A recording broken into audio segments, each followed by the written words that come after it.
I don't know about you, but I hate naming things. A business, a product, a workshop, this video.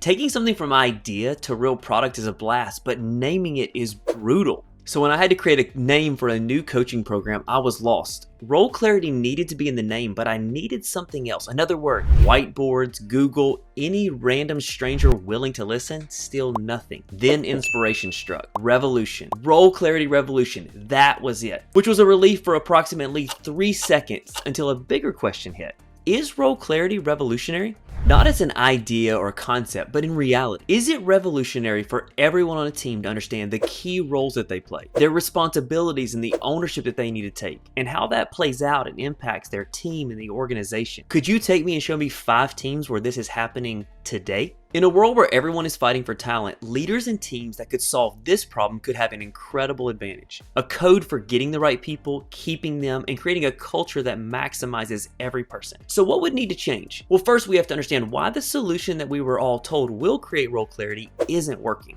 So what is the first thing that nearly everyone thinks about when you talk about role clarity? Job descriptions. A revolutionary idea, no question, when they were first introduced 112 years ago. Frederick Taylor made these famous in his book, The Principles of Scientific Management, published in 1911, a time when the majority of work was agricultural or was manual and set labor that took place in a factory setting. While we wouldn't expect this sweet 1911 Benz to compete with a Tesla from today, many leaders are expecting job descriptions to create role clarity in a world that's changing by the day. Job descriptions are incredibly useful in the hiring process, but they progressively become less useful each day after.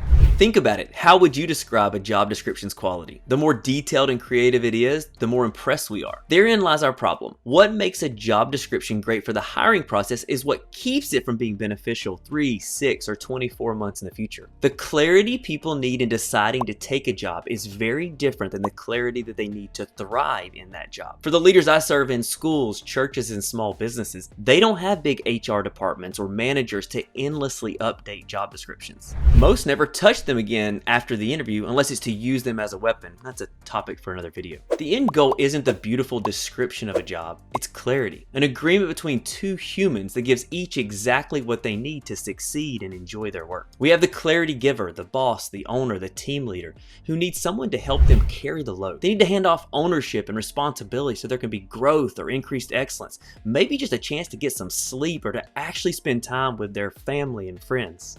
The clarity receiver wants to understand what ownership they will be given and what success looks like in this position, grasping the responsibilities that they will be expected to carry, and to clearly see a way to grow and develop here. And this isn't a conversation that happens once, it must take place time and time again as both work to get clarity about what is most important and how to achieve the vision that makes them both winners in this game. If we want to have this kind of role clarity, not as a concept or idea, but as a cultural expectation on our teams, then we're going to have to rethink how to achieve it. Role clarity has to be focused on the few essential questions that must be answered and not a cover your butt document that everyone holds in their back pocket as they circle each other looking for opportunities to strike. The type of leaders I serve need role clarity to meet a few specific criteria. It has to be simple, something that could fit on 1 page. It has to be quick, something that they could complete in less than an hour. And it has to be easy, something that looks the same for everyone on the team. Because revolutionizing role clarity in their world can't be a process that ends with a piece of paper stuck away in a file. It means being able to communicate where they need help and not having to carry the weight alone. It means developing and maximizing their people investment. And it means being able to grab a napkin or a sheet of paper when inspiration or an opportunity strike and to scratch out the role clarity for this key position or maybe a talented person that could possibly be joining their team. I have talked to enough leaders to know that role clarity like this would be revolutionary for their teams. So yeah, role clarity isn't a revolutionary idea. It's revolutionary to see it in reality. And that's the challenge I'm taking on, and I would love for you to join me on this journey. Subscribe, follow, do whatever it takes, just join me.